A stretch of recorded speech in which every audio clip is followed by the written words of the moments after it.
Pues nos acompaña, como les acabo de decir, el misionero comboniano Enrique Rosic. A lo mejor ya lo conocen porque la semana pasada estuvo en la presentación del DOMUN. Además, se ha dado muchos testimonios en los medios de comunicación y don Enrique ha participado en todos ellos. ¿Qué tal, don Enrique? Padre Enrique. ¿Qué tal estás? Muy bien, gracias. Bien. Aquí estamos. Bueno, ¿qué hace un misionero en Madrid ahora? Pues primero descansar.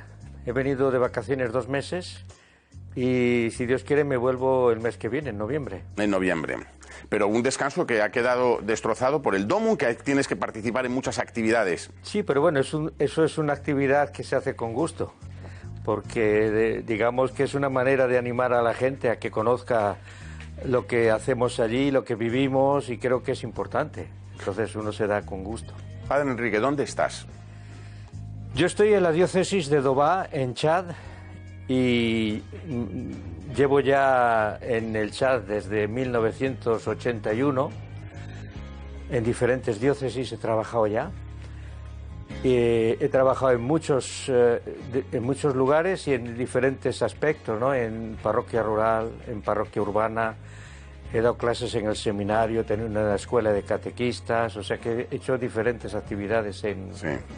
Bueno, en tantos años ha dado tiempo a hacer muchas cosas. Sin duda, sin duda. O sea que fenomenal. ¿Y cómo es Chad? ¿Cómo es la sociedad del Chad? Bueno, muchos dicen que el Chad está de los últimos países más pobres del mundo, si se puede decir. No sé exactamente si es el penúltimo o el antepenúltimo, pero por ahí andamos. Es un país que tendría grandes posibilidades, pero digamos que no las aprovechan, porque hay petróleo, hay hay minas, han encontrado minas de oro, han encontrado diferentes recursos. Pero eso siempre aprovecha a una serie de sociedades multinacionales o al gobierno, a quien sea, pero la gente se queda fuera de todo aquello, o sea que es que no le revierte en absoluto. ¿La Iglesia tiene mucha presencia? ¿La Iglesia católica? De alguna manera yo creo que sí, porque aunque los cristianos no son mayoría, la Iglesia está presente en distintos sectores. En el sector de la educación, primero, en el sector de la salud, en el sector también de la justicia y paz. Hay muchas maneras en las que la Iglesia está presente, ¿verdad? Yo pongo un ejemplo. En el ranking de los institutos, los 10 mejores del país, 8 son católicos. 8 son católicos. Y eso da una idea de que la gente se da de tortas para entrar en esos. Y no son colegios de élite, por decirlo de alguna forma, que están en... No, o sea, son de élite. O sea, no son de élite en el sentido de que hay que la gente no puede ir por falta de medios, pero son de élite en el sentido de que se intenta dar una enseñanza de excelencia. Exactamente, pero que la gente que está en los sitios también donde vive la gente normal. Y la presencia de los misioneros sigue siendo... No sé si sigue siendo es la palabra, pero sigue siendo real, sigue estando allí, o ya va habiendo un clero nativo y unos religiosos y religiosos nativos. Bueno, pienso que la presencia de misioneros hoy por hoy ha cambiado en el sentido de que antes misioneros se pensaban que solo eran europeos o solo eran de Norteamérica o de canadienses o así, ¿no? Sin embargo, hoy tú encuentras misioneros que son africanos, o que son de la India, o que son del Perú, o que son de todas partes. Quiero decir, el rostro de la Iglesia Católica está muy presente en la Iglesia, en Chad en concreto, ¿no? Fíjate que somos, en la diócesis donde yo estoy, en Dobá, somos 27 curas de 14 nacionalidades. Qué bueno. ¿Y español? Yo solo. Uno solo. Vamos a ver qué dijo el Papa Francisco ayer en la Jornada Mundial de las Misiones. Para ello vamos a contar, como siempre, con nuestra compañera Irene Pozo. Irene, cuando tú quieras. ¿Qué tal, José María? Acabamos de celebrar la Jornada Mundial de las Misiones en este año tan atípico en el que, como bien sabes, la Iglesia no ha dejado de rezar por los misioneros y colaborar con las misiones. Y el Santo Padre, este domingo, tras el rezo del Ángelus, quiso también unirse a este día recordando el lema: aquí estoy, envíame, tejedores de fraternidad.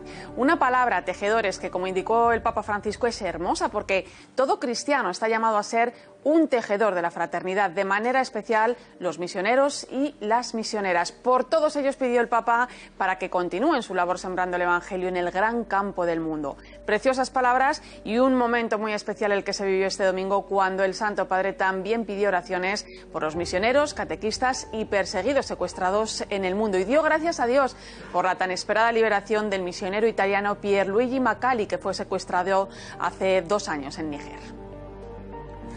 Bueno, pues después de estas palabras, el misionero o la Iglesia Católica en Chad, por ejemplo, sigue siendo un vínculo de unidad entre los pueblos. El Papa habla de la fraternidad y cómo los misioneros son... Por poner el ejemplo de la educación, ¿no? En nuestras escuelas o institutos hay personas de diferentes creencias, ¿no? Hay musulmanes, hay protestantes, hay católicos, hay gente que son de religión tradicional, por decirlo así, ¿no?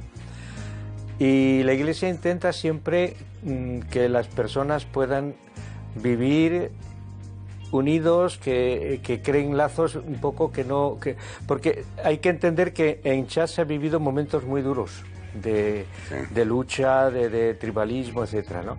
Entre todo lo que sea trabajar a favor de crear una conciencia, dijéramos, de unidad, de fraternidad, yo creo que se hace ya a nivel de chavales, ¿no? De las escuelas más pequeñas hasta que llegas a la universidad incluso, ¿no? Ayer celebrábamos en España y en el mundo entero el Domingo Mundial de las Misiones, el DOMUN aquí. ¿Allí se celebra? También se celebra.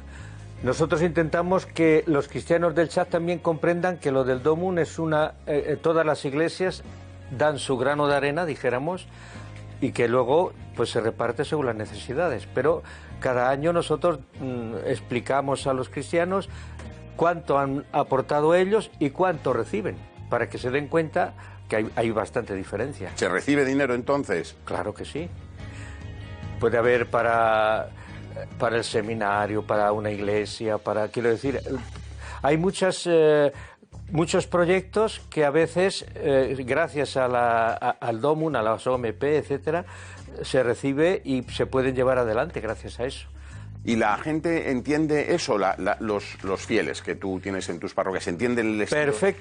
Perfectamente, porque decía el otro día, creo que en esta televisión también, que gracias a la ayuda de unos cristianos de Corea del Sur, tenemos hoy la Biblia en lengua ngambay.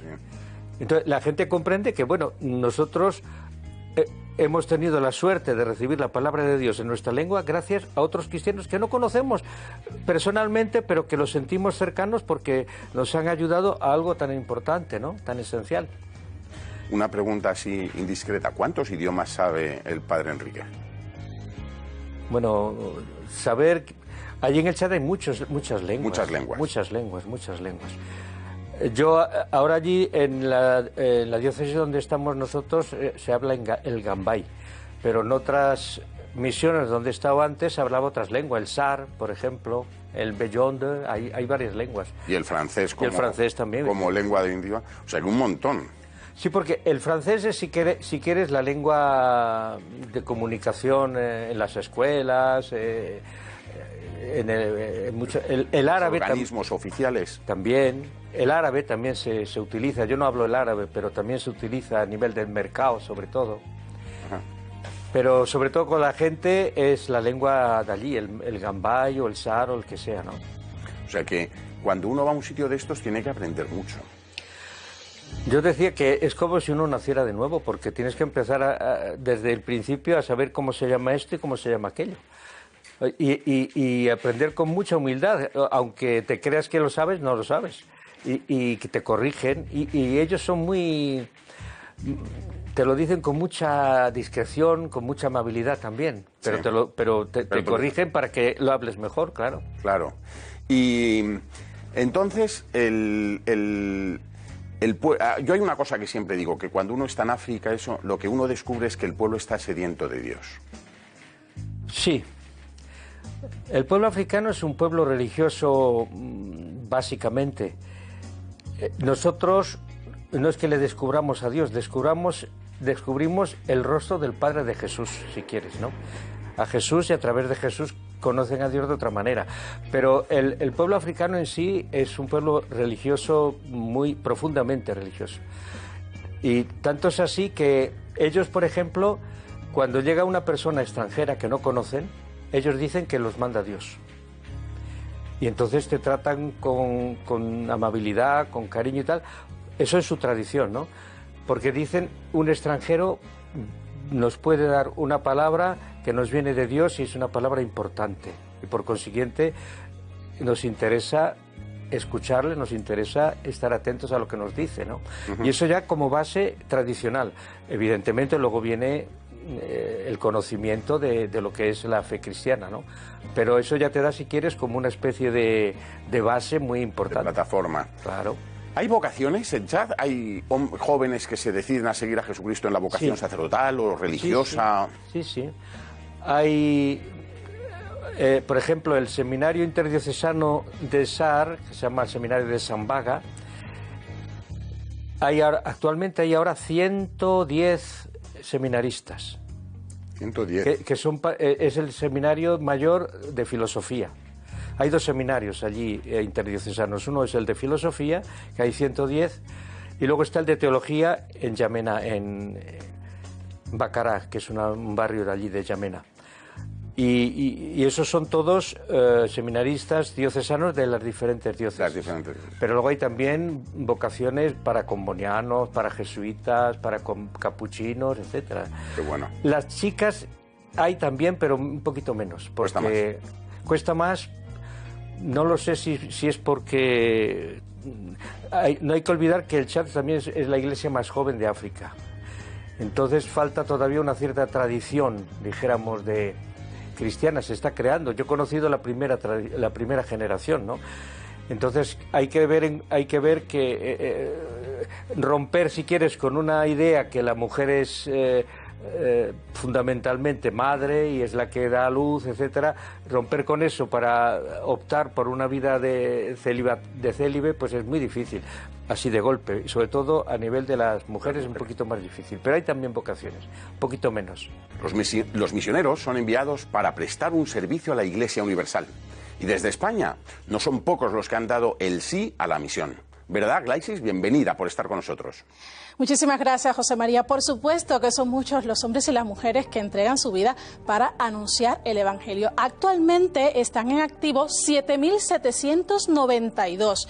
3.101 están por aquí, por España, y todos ellos son enviados o bien por sus diócesis, en este caso 1.290, o también pueden ser enviados por instituciones. En este caso hay 6.502 que son enviados por 387 instituciones. Pero, ¿cuál es el perfil de los misioneros? Os preguntaréis, ¿son solo religiosos, religiosas? Os lo muestro. Tenemos entre ellos, pues, obispos, sacerdotes diocesanos, en este caso 589, 2.008 sacerdotes religiosos, también hay consagrados o consagradas, 4.421, y laicos, 681. Pero es importante, José María, que también sepamos dónde están los misioneros españoles, y enseguida lo vamos a ver. Como vemos aquí, están distribuidos en los 5 continentes. En América hay una presencia de 68,23%, donde más misioneros españoles hay. En Europa, un 13,83%, en África, un 11,22%, en Asia un 6,37% y en Oceanía un 0,35%. Todos ellos en todo el mundo realizando una gran labor de evangelización. Bueno, vamos a tener que ir grabando, pero yo tengo una pregunta final. Padre Enrique, ¿vale la pena ser misionero? Claro que sí. ¿Sí? ¿Usted animaría a los jóvenes, aquí nos están escuchando, en el estudio hay jóvenes y luego en casa nos están escuchando jóvenes, ¿animaría a la gente a plantearse la misión como vocación? Yo he dicho siempre que yo antes de ser misionero trabajaba en una oficina de administrativo y a mí me fastidiaba mucho quedarme encerrado entre 4 paredes toda mi vida. entre papeles y entre ordenadores y cosas así, ¿no?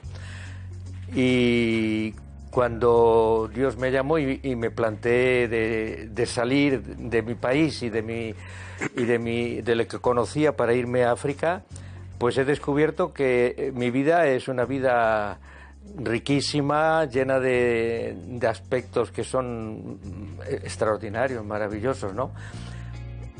Porque cuando uno intenta comunicar la fe, resulta que esa fe le crece al mismo tiempo. Sí. Y te da una alegría y te da en el fondo una gran necesidad, digamos, de compartir tu vida con otra gente, y eso no se acaba nunca, siempre va a más, ¿no?